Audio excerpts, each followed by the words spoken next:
तर इराणने जॉर्डनवर देखील हा हल्ला केल्याचं समजतंय। जॉर्डनमधला हवाई तळ जो आहे अमेरिकेचा तिकडे टार्गेट करत आता इराणने हल्ला केलेला आहे। त्यामुळे ठिकठिकाणी इराण हा आक्रमक होत प्रत्युत्तर देताना बघायला मिळतोय।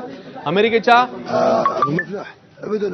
या तळावर हल्ला झाला आणि बॅलिस्टिक क्षेपणास्त्र डागल्याची माहिती समोर येते। अमेरिकेचं मुवफ्फक साल्टी हवाई तळ हा जो जॉर्डनमध्ये आहे त्यावर हा हल्ला झाल्याचं समोर येतं।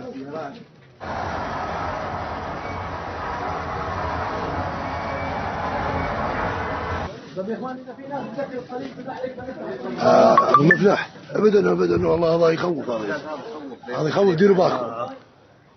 आणि एकीकडे हे हल्ले होत असताना यूएईच्या संरक्षण मंत्रालयाने इराणच्या हल्ल्याचा निषेध केलेला आहे। कारण साहजिकच जनसामान्य जे त्यांची हानी होते असं त्यांचं म्हणणं आहे आणि त्याच्यामुळे या हल्ल्याचा यूएईकडनं हा मोठ्या प्रमाणात निषेध केल्याचं पाहायला मिळतंय।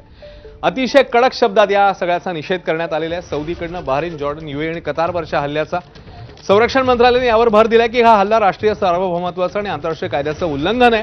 या हिंसाचाराला प्रत्युत्तर देण्याचा आणि आपल्या प्रदेशाचं रक्षण करण्यासाठी आवश्यक असलेल्या सर्व उपाययोजना करण्याचा राष्ट्राला पूर्ण अधिकार आहे असं देखील यावेळी म्हटलेलं आहे।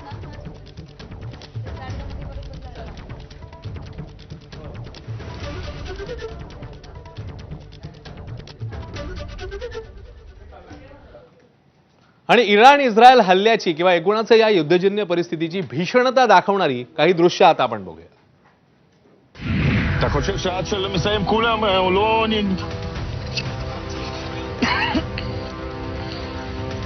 מינימום אוטובוסים 20 הלכו מינימום אוטובוסים 20 הלכו 20 אוטובוסים בערך הלכו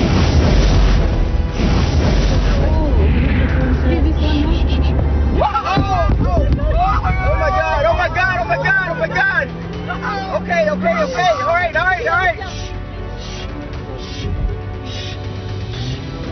I do it, my love, first. I'm going.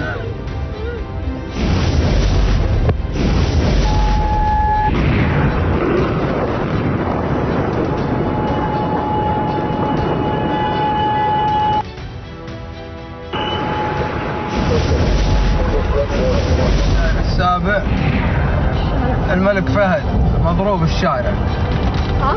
شوف الملك فهد الشارع مضروب.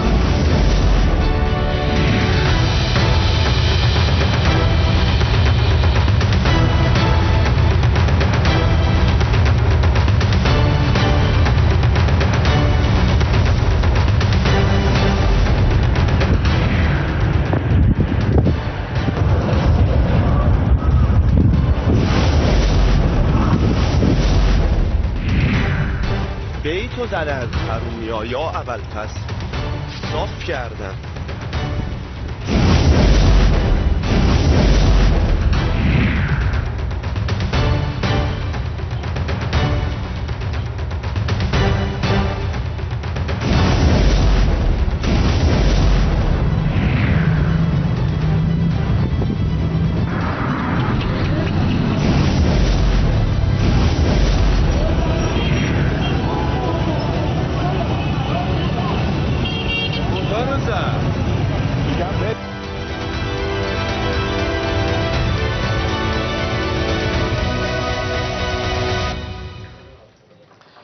दरम्यान ही होती हल्ल्याची भीषणता दाखवणारी काही दृश्य। दरम्यान या हल्ल्याचा फटका आता विद्यार्थ्यांना देखील बसतोय, कारण काही विद्यार्थी तिकडे अडकलेले आहेत आणि त्यांना आता सुरक्षितपणे